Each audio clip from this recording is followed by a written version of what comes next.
નમસ્કાર દર્શકો, સ્વાગત છે તમારું. હું દેવરાજ ઠાકોર આપનું સ્વાગત કરું છું. અને પહેલા તો આપણી ચેનલ પર નવા હોય તો ચેનલને સબસ્ક્રાઈબ કરી દેજો.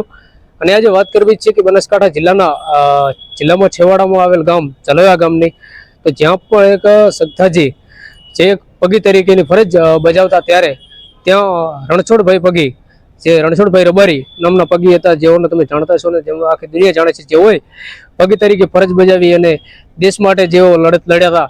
અને ત્યારે ચલોયાના સખ્તાજી ઠાકોરે વર્ષ 1965 થી 1971 યુદ્ધ સહિત પોલીસ પગી તરીકે 35 વર્ષ સેવા આપી હતી.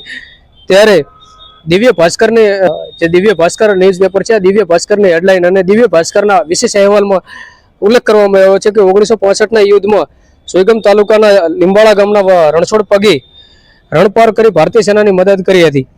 ત્યારે યુદ્ધની પરિસ્થિતિ વચ્ચે દિવ્ય ભાસ્કર બોર્ડરના ચલોયા ગામ પહોંચ્યો અને જ્યાં ખુશીનો માહોલ જોવા મળ્યો હતો. ગામના લોકોએ જણાવ્યું હતું કે અમે 1965 અને 1971ના યુદ્ધ પણ જોઈ ચૂક્યા છીએ. ત્યારે સખ્તાજી જગસીરજી ઠાકોર પણ પોલીસ પગી તરીકે 35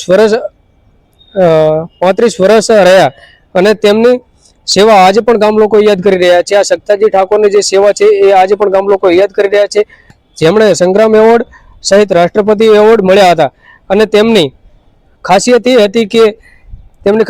હતી કે જેઓ માત્ર પગના નિશાનથી તે કઈ દિશા તરફ ગયો છે અને તેની સમગ્ર જેમના પગના નિશાન પરથી તે કઈ દિશા પર ગયો છે અને તેના પર કેટલું વજન છે તે તેઓની ખાસિયત હતી. અને તેઓ તેના પરથી તેનું પગ પરથી તેનું આખું વર્ણન કરી શકતા હતા. તેઓની ખાસિયત એ હતી.